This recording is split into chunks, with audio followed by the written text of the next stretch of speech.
Hello' everyone, আপোনালোক সকলোক study with পাৰভেজৰ অন্য এটি ক্লাছলৈ স্বাগতম জনাইছোঁ। আশা কৰোঁ সকলোৱে কুশলে আছে আৰু নিজৰ প্ৰস্তুতি চলাই গৈ আছে।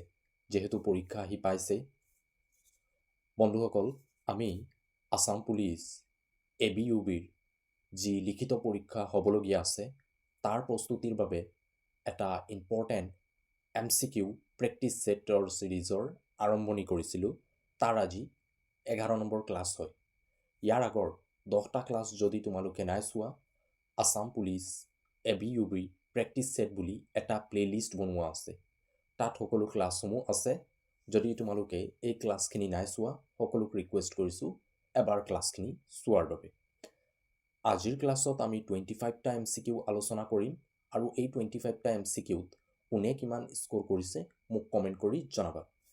10 নম্বৰ ক্লাছটোত আটাইতকৈ বেছি স্ক'ৰ কৰিছে 25ত 25 সঞ্জয় ছেত্ৰী, আৰু দ্বিতীয়তে আছে 25ৰ ভিতৰত 24 পাইছে চাহিল ইছলাম। তো আজিৰ ক্লাছত কোনে কিমান স্ক'ৰ কৰিছে মোক কমেণ্ট কৰি জনাবা। কুৱেশ্যন নম্বৰ 1, অসমৰ কোনখন ঠাইত জোনবিল মেলা অনুষ্ঠিত হয়? অপশ্যন 4টাৰ ভিতৰত উত্তৰ হ'ব মৰিগাঁও জিলা। অসমৰ মৰিগাঁও জিলাত জোনবিল মেলা অনুষ্ঠিত কৰা হয়। পৰীক্ষাত আহিব পাৰে জোনবিল মেলা অসমৰ কোনটো সম্প্ৰদায় বা জনগোষ্ঠীয়ে উদযাপন কৰে? উত্তৰ হ'ব অসমৰ তিৱা জনজাতিয়ে জোনবিল মেলা উদযাপন কৰে। যিখিনি এক্সট্ৰা পইণ্ট কৈ গৈছোঁ সেই পইণ্টখিনি সকলোৱে নোট কৰিব চেষ্টা কৰিবা, ইয়াৰ মনত ৰাখিব চেষ্টা কৰিবা। যিহেতু এই যিখিনি পইণ্ট কৈছোঁ এই সকলো পইণ্ট এক্সামৰ বাবে গুৰুত্বপূৰ্ণ হয়। এই পইণ্টৰ পৰা বহুবাৰ এনেধৰণৰ কুৱেশ্যন আহিছে। মই একো এক্সট্ৰা পইণ্ট নাই অনা, যিখিনি ইম্পৰ্টেণ্ট পইণ্ট আছে সেই ইম্পৰ্টেণ্ট পইণ্টখিনিয়ে মই ক্লাছসমূহত কৈ যাওঁ। কুৱেশ্যন নম্বৰ 2, ভগদত্তৰ আন এটা নাম কি আছিল? অপশ্যন 4টাৰ ভিতৰত উত্তৰ হ'ব শৈলালয় আছিল ভগদত্তৰ আন এটা নাম। ভগদত্তৰ লগত 3-4টা পইণ্ট আছে। এই 3-4টা পইণ্ট মনত ৰাখিব লাগিব সকলোৱে। প্ৰথমতে কুৱেশ্যন আহিব পাৰে ভগদত্তৰ কন্যাৰ নাম কি আছিল? উত্তৰ হ'ব ভানুমতী। ভানুমতীক কাৰ লগত বিবাহ দিয়া হৈছিল? দুৰ্যোধনৰ লগত ভানুমতীৰ বিবাহ হৈছিল। ভগদত্তৰ হাতীৰ সৈতে যুদ্ধত পাৰদৰ্শী আছিল আৰু তেওঁৰ হাতীটোৰ নাম কি আছিল? চুৰপতিকা। কিছুমান এক্সামত চুৰপতিকা নিদিয়ে, ঐৰাৱত দিয়া থাকে, তেনেহ'লে উত্তৰ হ'ব ঐৰাৱত। ইয়াৰ উপৰিও আন এটা কুৱেশ্যন আহে, তেওঁ মহাভাৰতৰ যুদ্ধৰ সময়ত কাৰ পক্ষত হৈ যুদ্ধ কৰিছিল? উত্তৰ হ'ব কৌৰৱৰ পক্ষত হৈ তেওঁ মহাভাৰতৰ যুদ্ধত যুদ্ধ কৰিছিল। যিখিনি এক্সট্ৰা পইণ্ট কৈ গৈছোঁ ভেৰি ভেৰি ইম্পৰ্টেণ্ট হয়, তো সকলোৱে নোট কৰিব চেষ্টা কৰিবা। কুৱেশ্যন নম্বৰ 3, কোনজন কবিক গীত কবি নামেৰে জনা যায়? অপশ্যন 4টাৰ ভিতৰত উত্তৰ হ'ব পাৰ্বতী প্ৰসাদ বৰুৱাক গীত কবি নামেৰে জনা যায়। গুণাভিৰাম বৰুৱাক কি কবি নামেৰে জনা যায়? উত্তৰ হ'ব গুৰুদত্ত ছদ্ম নামেৰে গুণাভিৰাম বৰুৱাক জনা যায়।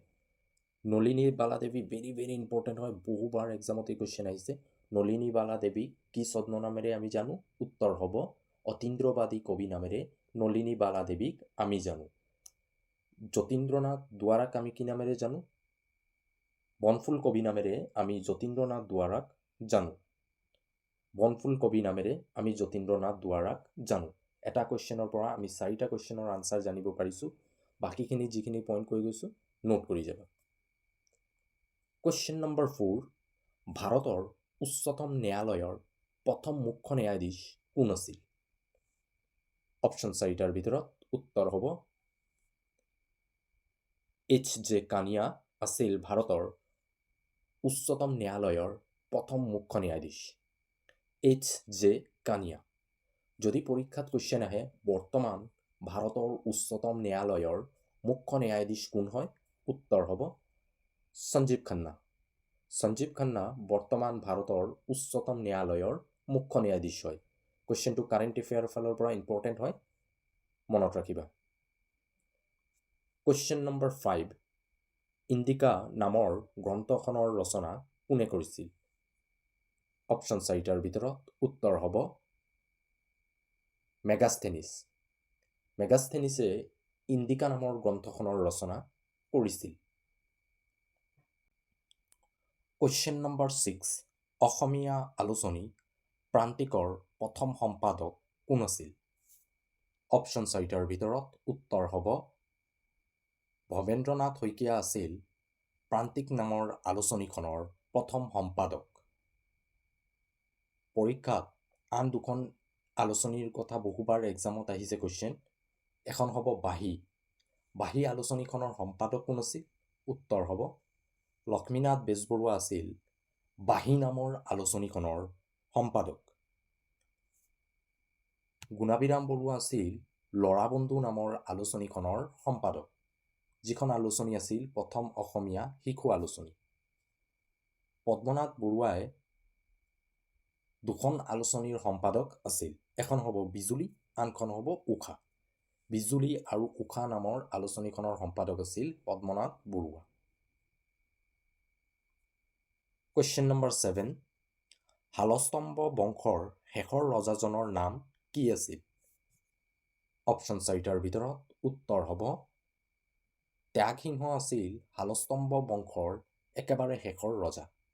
শালস্তম্ভ বংশৰ প্ৰতিষ্ঠা কোনে কৰিছিল? শালস্তম্ভই কৰিছিল। শালস্তম্ভৰ আন এটা নাম আছিল অৱন্তী বৰ্মন।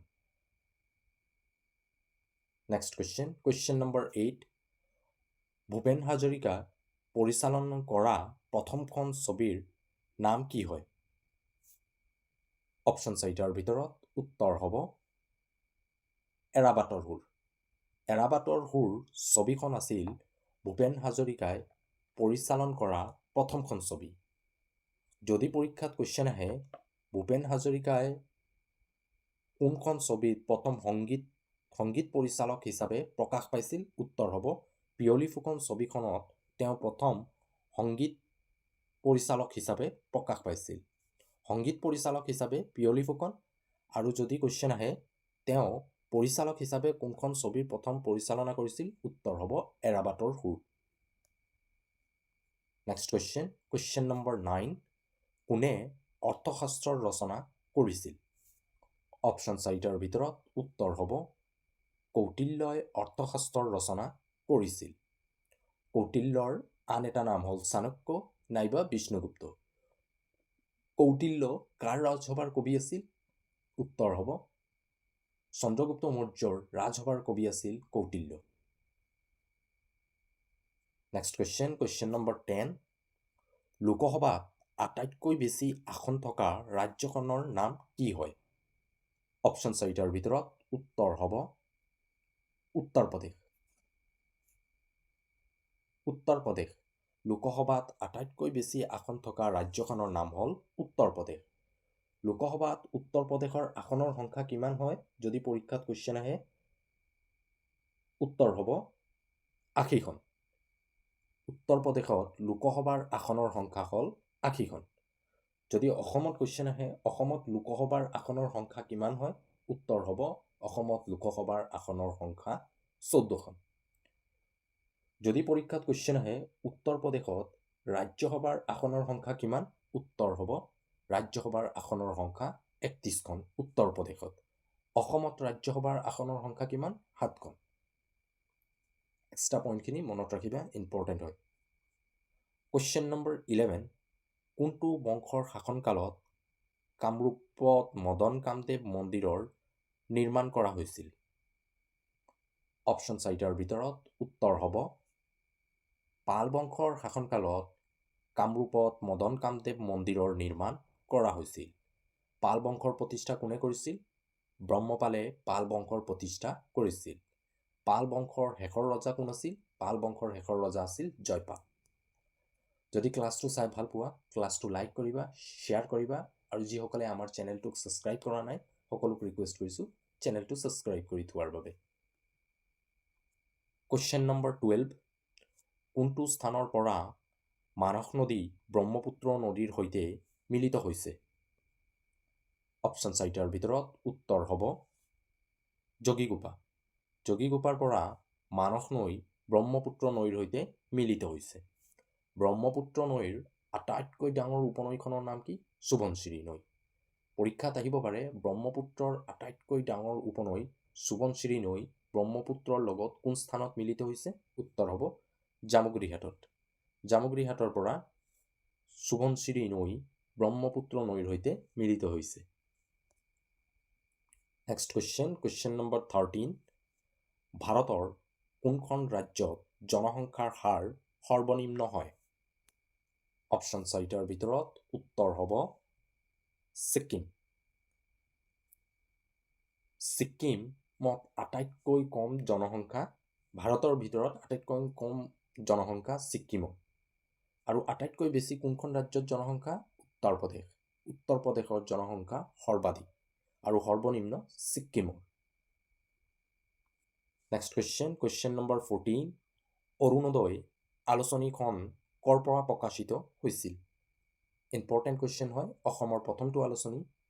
উত্তৰ হ'ব শিৱসাগৰৰ পৰা অৰুণোদয় আলোচনীখন প্ৰথম প্ৰকাশ পাইছিল।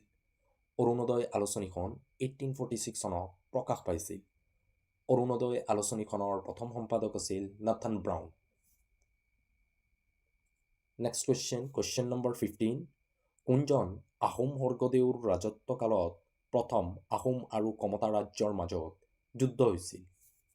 অপশ্যন 4টাৰ ভিতৰত উত্তৰ হ'ব চুকাম্ফাৰ ৰাজত্বকালত পোনপ্ৰথমবাৰ আহোম আৰু কমতা ৰাজ্যৰ মাজত যুদ্ধ হৈছিল।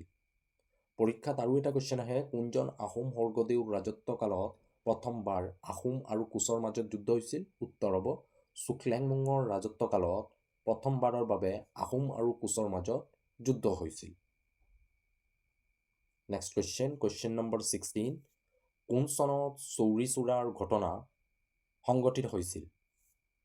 অপশ্যন 4টাৰ ভিতৰত উত্তৰ হ'ব 1922 চনত চৌৰি চৌৰাৰ ঘটনা সংঘটিত হৈছিল। যদি ডেটটো সোধে উত্তৰ হ'ব 4 ফেব্ৰুৱাৰী 1922 চনত চৌৰি চৌৰাৰ ঘটনা সংঘটিত হৈছিল। চৌৰি চৌৰা স্থান ক'ত আছিল বুলি এক্সামত আহিব পাৰে? উত্তৰ প্ৰদেশত আছিল। আৰু এই ঘটনা অসহযোগ আন্দোলনৰ সময়ত হৈছিল। তাৰ পৰৱৰ্তী সময়ত এই আন্দোলনটো বাতিল কৰা হৈছিল। Question number 17। কোন চনত বিত্তীয় আয়োগৰ গঠন কৰা হৈছিল?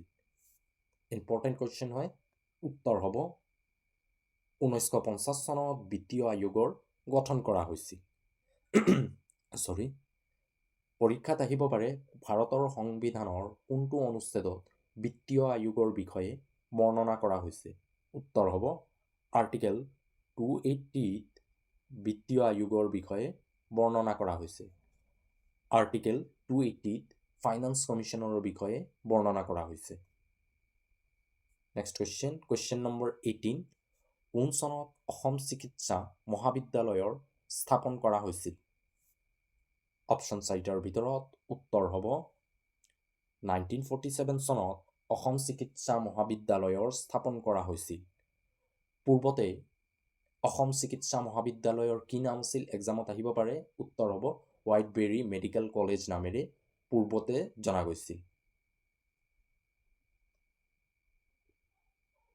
Next question number 19। কোনে নিৰ্বাচন আয়ুক্তক নিয়োগ কৰে? অপশ্যন 4টাৰ ভিতৰত উত্তৰ হ'ব ৰাষ্ট্ৰপতিয়ে ইলেকশ্যন কমিশ্যনৰ অধ্যক্ষক নিয়োগ কৰে। পৰীক্ষাত আৰু এটা কুৱেশ্যন আহিব পাৰে, কোনে নিৰ্বাচন আয়ুক্তক নিজৰ পদৰ পৰা অব্যাহতি দিব পাৰে? উত্তৰ হ'ব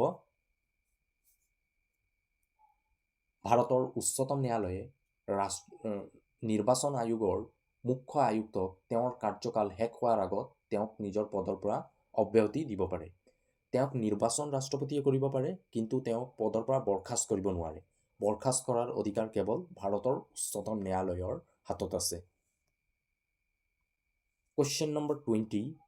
কোনজন আহোম স্বৰ্গদেউৰ ৰাজত্বকালত ইউৰোপৰ পৰিব্ৰাজক জেমছ মিল অসম ভ্ৰমণ কৰিছিল?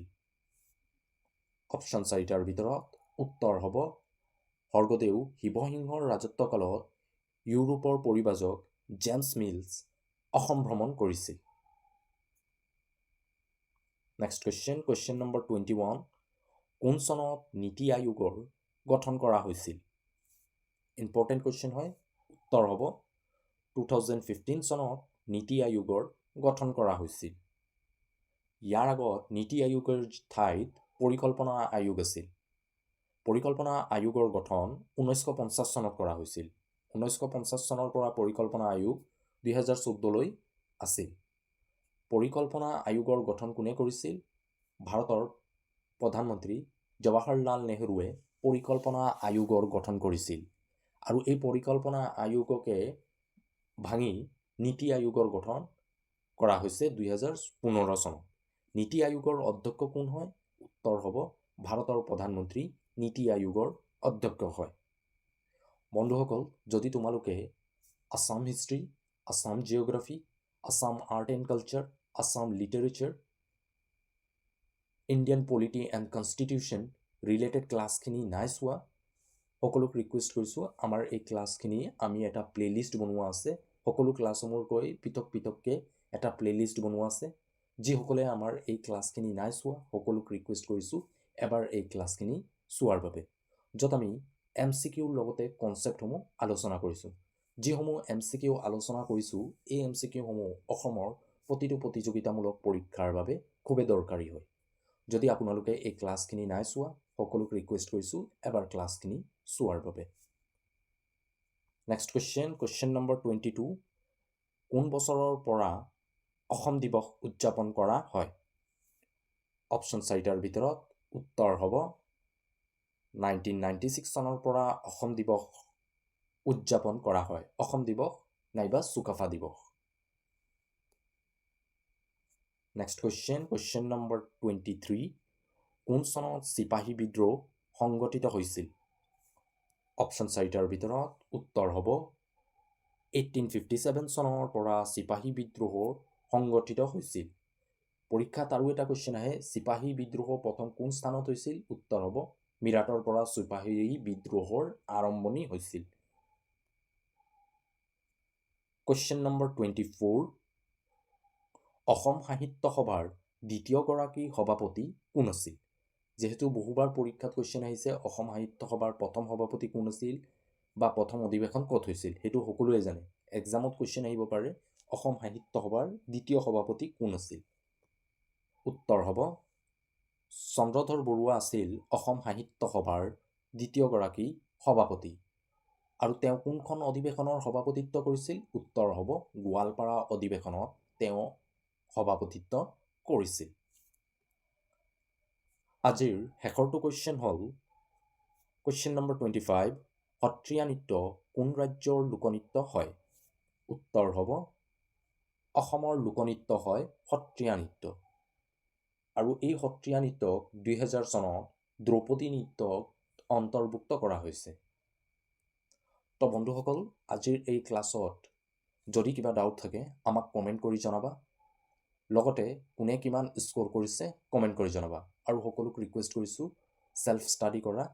আজিৰ ক্লাছত যিখিনি কুৱেশ্যনত ডাউট আছে, ক্লিয়াৰ নাই হোৱা, তেনেধৰণৰ কুৱেশ্যনসমূহ লৈ চেল্ফ ষ্টাডি কৰা, যিহেতু চেল্ফ ষ্টাডি ইম্পৰ্টেণ্ট হয়।